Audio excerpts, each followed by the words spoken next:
क्या आपके साथ कभी ऐसा हुआ है? रात के 2 बज रहे हैं, आप थके हुए हैं और आपका दिमाग बंद होने का नाम ही नहीं ले रहा। एक पुरानी गलती, किसी की कही हुई कोई कड़वी बात या आने वाले कल का डर, एक ही चीज़ दिमाग में लूप पर चल रही है। हम इसे ओवरथिंकिंग कहते हैं। एक ऐसा मानसिक बीमारी जो बिना कोई फिजिकल काम किए भी आपको अंदर से पूरा निचोड़ देती है। हम सोचते हैं कि ये मॉडर्न ज़माने की प्रॉब्लम है, और 2500 ईयर्स पहले एक राजा का बेटा इस ट्रॉमा से गुजर चुका था, जिसे आज दुनिया महात्मा बुद्धा के नाम से जानती है। आज की इस वीडियो में हम बुद्धा की प्राचीन कहानियों और मॉडर्न न्यूरोसाइंस की कन्वर्जेंस से समझेंगे कि इस लूप को तोड़ना कैसा है। एक बार एक नौजवान लड़का जेन मास्टर के पास पहुंचा। वो अपनी ओवरथिंकिंग की आदत से बेहद परेशान था। कोई उससे थोड़ा सा भी कुछ कह देता तो वो पूरे दिन वही बात दिमाग में घुमाता रहता। जेन मास्टर ने उसकी बात सुनी पर कोई जवाब नहीं दिया।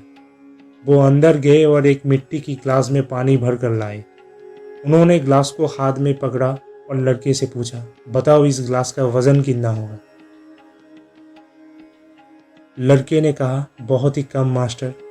जेन मास्टर मुस्कुराए और बोले, अगर मैं इस ग्लास को 1 मिनट तक ऐसे ही पकड़ कर खड़ा रहूं तो क्या होगा। लड़के ने कहा, कुछ भी नहीं होगा।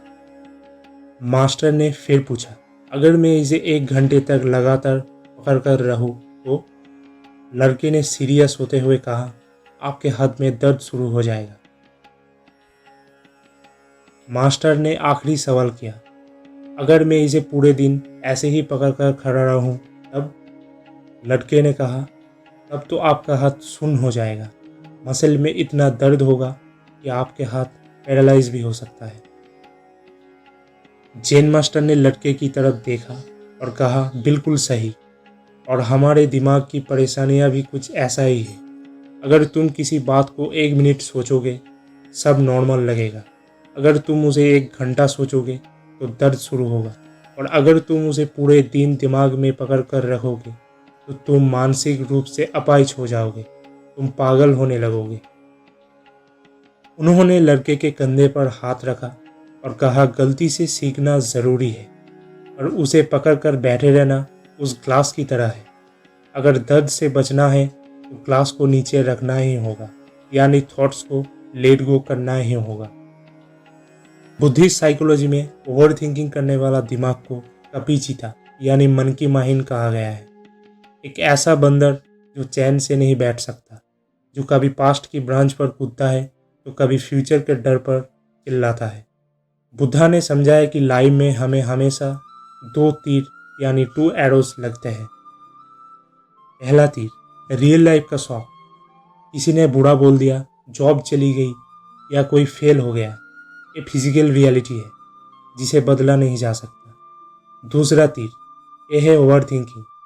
उसने मुझे ऐसा क्यों बोला, अब मेरा क्या होगा, मैं हमेशा फेल क्यों होता हूँ। बुद्धा कहते हैं कि पहला तीर तुम्हारी किस्मत का हो सकता है, और ये दूसरा तीर तुम खुद को मारते हो।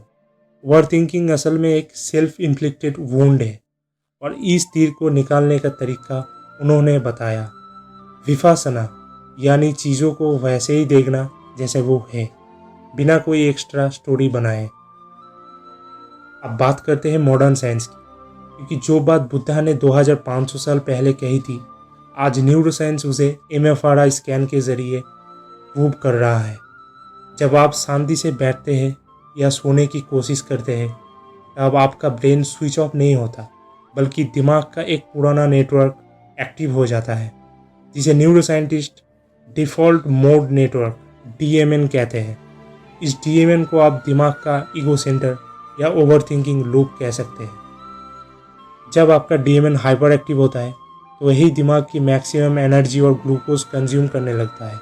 यही वजह है कि पूरे दिन सिर्फ सोचने वाला इंसान बिना कोई फिजिकल काम किए भी शाम को चिड़चिड़ा और बेहद थका हुआ महसूस करता है।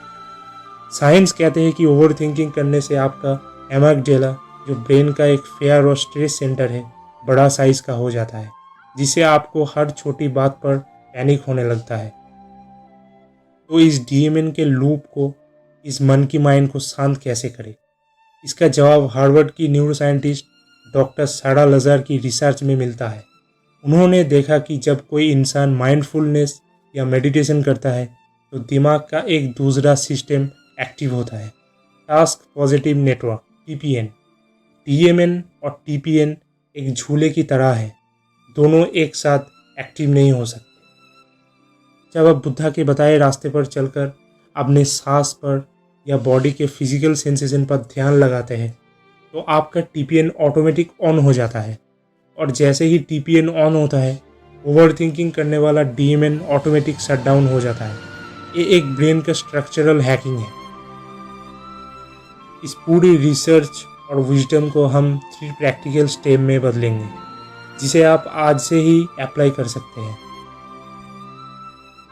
जब दिमाग में थॉट्स चलने लगे तो उनके फ्लो में बहो मत, अलग होकर उन्हें लेवल करो। ये मत कहो मेरा कैरियर ख़त्म हो जाएगा, बल्कि खुद से कहो मेरा दिमाग अभी एक डर का थॉट जनरेट कर रहा है। ऐसे बोलते ही थॉट से आप अलग हो जाओगे, आप ऑब्जर्वर बन जाओगे।